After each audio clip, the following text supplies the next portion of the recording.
ഇന്നത്തെ പ്രാദേശിക വാർത്തകളുമായി ഷാജി കടക്കൽ. ഇന്ന് ജനുവരി 29 ബുധൻ 2025. പ്രധാന വാർത്തകളിലേക്ക്. നെന്മാറ ഇരട്ടക്കൊല കേസ് പ്രതി ചെന്താമര പോലീസിന്റെ പിടിയിൽ.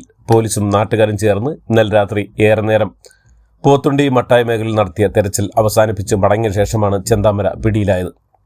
പോലീസ് പിൻവാങ്ങിയ ശേഷം പോത്തുണ്ടി മലയിൽ നിന്നുള്ള വഴികളിൽ പലയിടത്തായി 2 വീതം പോലീസുകാരെ വിന്യസിച്ചിരുന്നു. പോത്തുണ്ടി മലയിൽ ഒളിച്ചിരുന്ന പ്രതി വിശപ്പ് സഹിക്കാനാവാതെ ഇവിടെ നിന്നും വീട്ടിലേക്ക് മടങ്ങും വഴിയാണ് പോലീസ് പിടിയിലായത്. ഇവിടെ നിന്നും പോലീസ് പിൻവാങ്ങിയെന്ന പ്രതീതി ഉണ്ടാക്കിയ ശേഷം തന്ത്രപരമായാണ് പോലീസ് പ്രതിയെ പിടികൂടിയത്. നെന്മാറ ഇരട്ടക്കൊലക്കേസ് പ്രതി ചെന്താമരയെ എത്തിച്ച നെന്മാറ പോലീസ് സ്റ്റേഷന് മുന്നിൽ സംഘർഷാവസ്ഥ. രോഷാകുലരായ ജനം ചെന്താമരയെ വിട്ടുകിട്ടണമെന്നാവശ്യപ്പെട്ട് പോലീസ് സ്റ്റേഷനിലേക്ക് ഗേറ്റ് തള്ളി തുറന്ന് കടക്കാൻ ശ്രമിച്ചു. ഇതോടെ പോലീസ് ലാത്തിവീശി. പിൻവാങ്ങിയ ജനക്കൂട്ടം വീണ്ടും സംഘടിച്ച് തിരികെ വന്നതോടെ വീണ്ടും പോലീസ് ലാത്തിവീശി തുടങ്ങുകയായിരുന്നു. ജയിലിൽ നിന്ന് ഇറങ്ങിയ ശേഷം നേരത്തെ പിരിഞ്ഞുപോയ ഭാര്യയെ കൊലപ്പെടുത്തുകയായിരുന്നു തന്റെ ആദ്യ ലക്ഷ്യമെന്ന് നെന്മാറ ഇരട്ടക്കൊലക്കേസ് പ്രതി ചെന്താമര. പോത്തുണ്ടിയിലെ വീട്ടിലേക്ക് ഭാര്യയെ വിളിച്ചു വരുത്തി വകവരുത്താനാണ് പദ്ധതിയിട്ടെന്നും പ്രതി പോലീസിനോട് പറഞ്ഞു. അതേസമയം സജിതയെ കൊലപ്പെടുത്തിയുള്ള പക സുധാകരൻ തന്നോട് ഉണ്ടെന്ന് സംശയിച്ചെന്നും സുധാകരൻ തന്നെ ആക്രമിക്കുന്ന സംശയം തുടർന്നാണ് ഇയാളെയും അമ്മയെയും വീട്ടിൽ കയറി വെട്ടിക്കൊലപ്പെടുത്തിയതെന്നും പോലീസ് ചോദ്യം ചെയ്യലിൽ ഇയാൾ പറഞ്ഞു. നെന്മാറ ഇരട്ടക്കൊലപാതകത്തിൽ വീഴ്ച സംഭവിച്ചെന്ന എസ്.പിയുടെ റിപ്പോർട്ടിന്റെ അടിസ്ഥാനത്തിൽ നെന്മാറ SHO മഹേന്ദ്ര സിംഹനെ സർവീസിൽ നിന്ന് സസ്പെൻഡ് ചെയ്തു. പ്രതി ചെന്താമര ജാമ്യാവസ്ഥ ലംഘിച്ചിട്ടും കോടതിയെ അറിയിക്കാത്തത് വലിയ പിഴവെന്ന കണ്ടെത്തലിന്റെ അടിസ്ഥാനത്തിലാണ് നടപടി. പോലീസിൽ വിശ്വാസം നഷ്ടപ്പെട്ടതായി കൊല്ലപ്പെട്ട സുധാകരന്റെ മക്കൾ പറഞ്ഞു. നെന്മാറ ഇരട്ടക്കൊലപാതകം സംസ്ഥാന പോലീസ് സംവിധാനത്തിന്റെ തകർച്ച വ്യക്തമാക്കുന്നതാണെന്ന് പ്രതിപക്ഷ നേതാവ് VD സതീശൻ. ജാമ്യവ്യവസ്ഥകൾ ലംഘിച്ച് നാട്ടിലെത്തിയ പ്രതി ഭീഷണിപ്പെടുത്തി സംബന്ധിച്ച് പരാതി നൽകിയിട്ട് നടപടിയെടുക്കാത്ത പോലീസ് ഈ കൊലപാതകങ്ങൾക്ക് ഉത്തരം പറഞ്ഞേ മതിയാകുമെന്നും പ്രതിപക്ഷ നേതാവ് പറഞ്ഞു. നാദരാക്കപ്പെട്ട പെൺകുട്ടികളുടെ സംരക്ഷണം സർക്കാർ ഏറ്റെടുക്കണമെന്നും കുടുംബത്തിന് നഷ്ടപരിഹാരം നൽകാനും സർക്കാർ അടിയന്തര നടപടി സ്വീകരിക്കണമെന്നും അദ്ദേഹം ആവശ്യപ്പെട്ടു. ഇലപ്പുള്ളിയിൽ ബ്രൂവറി വേണ്ടെന്ന CPI തീരുമാനത്തോട് പ്രതികരിക്കാതെ എക്സൈസ് മന്ത്രി MP രാജേഷ്. ഭൂഗർഭ ജലചൂഷണം ഉണ്ടാകുമെന്ന് ഉറപ്പ് നൽകിയ CPIയെ അനുനയിപ്പിക്കാനാണ് CPM നീക്കം. അതേസമയം ബ്രൂവറിയിലെ അനുമതി ഗൂഢാലോചന ഇല്ലാതായതിന്റെ തെളിവുകൾ ഇന്ന് പുറത്തുവിടുമെന്നാണ് പ്രതിപക്ഷ നേതാവിന്റെ മുന്നറിയിപ്പ്. മതിയായ തുകയില്ലാത്തത് വയനാട്ടിലെ വന്യജീവി പ്രതിരോധ സംവിധാനം ഫലപ്രദമാക്കും തടസ്സമെന്ന് പ്രിയങ്ക ഗാന്ധി MP. കേന്ദ്ര സർക്കാർ പണം നൽകാത്ത വിഷയം പാർലമെന്റിൽ ഉന്നയിക്കുമെന്നും സ്വന്തം നിലയ്ക്ക് CSR ഫണ്ടുകൾ എത്തിക്കാൻ ശ്രമിക്കുമെന്നും പ്രിയങ്ക ഗാന്ധി പറഞ്ഞു. വയനാട്ടിലെത്തിയ പ്രിയങ്ക ഗാന്ധി MPക്കെതിരെ CPM പ്രവർത്തകരുടെ കരിങ്കൊടി പ്രതിഷേധം. കണ്ണൂർ വിമാനത്താവളത്തിൽ നിന്ന് വരുന്ന വഴി കണിയാരത്ത് വെച്ചാണ് പ്രവർത്തകർ കരിങ്കൊടിയുമായി പ്രതിഷേധിച്ചത്. പ്രശ്നങ്ങളുള്ളപ്പോൾ മാത്രമാണ് MP വയനാട്ടിലെത്തുന്നതെന്ന് ആരോപിച്ചായിരുന്നു കരിങ്കൊടി പ്രതിഷേധം.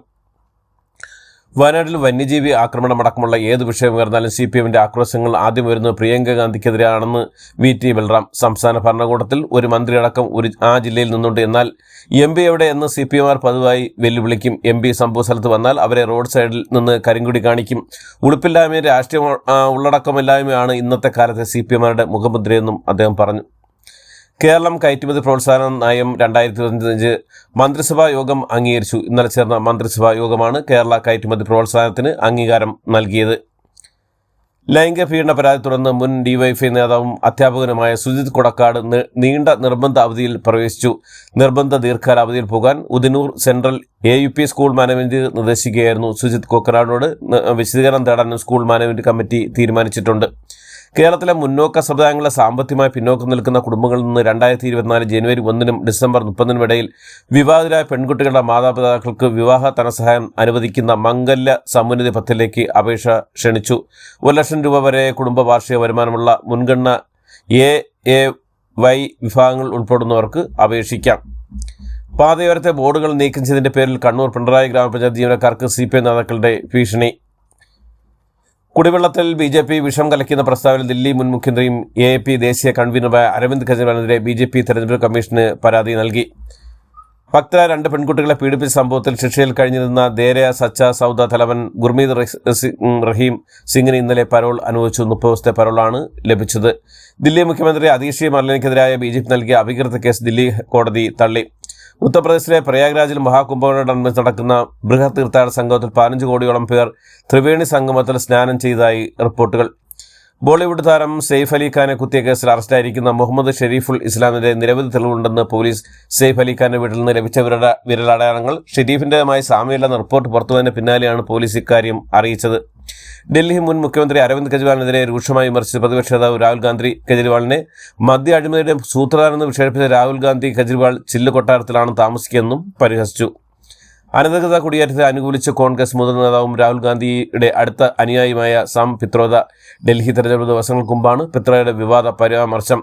ദരിദ്രരും വിശക്കുന്നവരുമായ കുടിയേറ്റക്കാരെ വേട്ടയാടുന്നതിനേക്കുള്ള ആഗോള താപനം പോലെയുള്ള വിഷയങ്ങൾ സർക്കാർ കൂടുതൽ ശ്രദ്ധ കേന്ദ്രീകരിക്കണമെന്ന് പിത്രോദ പറഞ്ഞു. 32ാം ദേശീയ ഗെയിംസിന് ഉത്തരാഖണ്ഡിൽ തുടക്കം. ഫെബ്രുവരി 14 വരെ നടക്കുന്ന ദേശീയ ഗെയിംസിൽ 32 ഇനങ്ങളായി 10,000 കായിക താരങ്ങളാണ് വിവിധ വേദികളിൽ മാറ്റിരിക്കുക. പ്രധാനമന്ത്രി നരേന്ദ്രമോദി ഗെയിംസിന് ഉദ്ഘാടനം നിർവഹിച്ചു. 2036 രാജ്യം ഒളിമ്പിക്സിന് വേദിയായുള്ള പരിശ്രമം നടത്തിക്കൊണ്ടിരിക്കുകയാണെന്നും പ്രധാനമന്ത്രി ഉദ്ഘാടനത്തിൽ പറഞ്ഞു. ICC പുരുഷ ക്രിക്കറ്റുകാർക്കുള്ള സർ ഗാർഫീൽഡ് സോബേഴ്സ് അവാർഡ് സ്വന്തമാക്കി ഇന്ത്യൻ പേസർ ജസ്പ്രീത് ബുംറ. 2024 ക്രിക്കറ്റിന്റെ വിവിധ ഫോർമാറ്റ് നടത്തിയ പ്രകടനമാണ് ബുംറയെ പുരസ്കാരത്തിന് അർഹമാക്കിയത്. ഇംഗ്ലണ്ടിനെതിരായ 3ാം T20 ഇന്ത്യക്ക് 26 റൺസിന്റെ തോൽവി. ഇംഗ്ലണ്ട് ഉയർത്തിയ 172 റൺസ് വിജയലക്ഷ്യം പിന്തുടർന്ന ഇന്ത്യക്ക് നിശ്ചിത ഓവറിൽ 9 വിക്കറ്റ് നഷ്ടത്തിൽ 145 റൺസെടുക്കാനേ സാധിച്ചുള്ളൂ. 40 റൺസെടുത്ത ഹാർദിക് പാണ്ഡ്യയാണ് ഇന്ത്യയുടെ ടോപ്പ് സ്കോറർ. നേരത്തെ വരുൺ ചക്രവർത്തി 5 വിക്കറ്റ് പ്രകടനമാണ് ഇംഗ്ലണ്ടിന്റെ മികച്ച സ്കോർ നേടുന്നതിൽ നിന്ന് നിയന്ത്രിച്ച് നിർത്തിയത്. പരമ്പരയിലെ 3 മത്സരങ്ങളിലും മികച്ച പ്രകടനം കാഴ്ചവെക്കാൻ സാധിക്കാത്ത സഞ്ജു സാംസൺ 3 മത്സരങ്ങളിലും ജോഫ്ര ആർച്ചർക്ക് വിക്കറ്റ് നൽകിയാണ് മടങ്ങിയത്. രാജ്യത്തെ ബാങ്കുകളിൽ പണലഭ്യത ഉറപ്പാക്കാൻ അടുത്ത 1 മാസത്തിനുള്ളിൽ 3 ഘട്ടങ്ങളായി റിസർവ് ബാങ്ക് ഇടപെടൽ നടത്തും. ആദ്യഘട്ടത്തിൽ ഓപ്പൺ മാർക്കറ്റ് ഓപ്പറേഷനിലൂടെ 60,000 കോടി രൂപയുടെ ഗവൺമെന്റ് സെക്യൂരിറ്റികളുടെ വിൽപ്പനയാണ് നടക്കുക. ഈ സാമ്പത്തിക വർഷം അവസാനിക്കും മുമ്പ് 3 ഘട്ടങ്ങളുള്ള സാമ്പത്തിക ഇടപെടലാണ് റിസർവ് ബാങ്ക് പ്രഖ്യാപിച്ചിരിക്കുന്നത്. മലയാളത്തിൽ ഒട്ടേറെ സൂപ്പർ ഹിറ്റ് ചിത്രങ്ങൾ നിർമ്മിച്ച ബാനറായ ഗുഡിൽ എന്റർടൈൻമെന്റ്സ് അടുത്തിടെ സൂപ്പർ ഹിറ്റായ ആസിഫ് അലി ചിത്രം കിഷ്കിന്ധ കാണ്ഡത്തിന് ശേഷം നിർമ്മിക്കുന്ന പുതിയ ചിത്രമായ നാരായണത്തിന്റെ 3ാം മക്കൾ ഒഫീഷ്യൽ ട്രെയിലർ പുറത്തിറങ്ങി. മമ്മൂട്ടിയാണ് ട്രെയിലർ മമ്മൂട്ടിയുടെ കമ്പനി പേജിലൂടെ പുറത്തിറക്കിയിരിക്കുന്ന. ഹൃദയം തൊടുന്ന കഥയും കഥാപാത്രങ്ങളുമാണ് ചിത്രത്തിലെന്ന് സമർത്ഥിക്കുന്നതാണ് ട്രെയിലർ. ശരൺ വേണുഗോപാൽ രചനയും സംവിധാനം നിർവഹിച്ച ചിത്രത്തിൽ ജോർജ്, സുരാജ് വെഞ്ഞാറമൂട്, അലൻസിയർ ലോപ്പസ് എന്നിവരാണ് പ്രധാന കഥാപാത്രങ്ങളായി എത്തുന്നത്.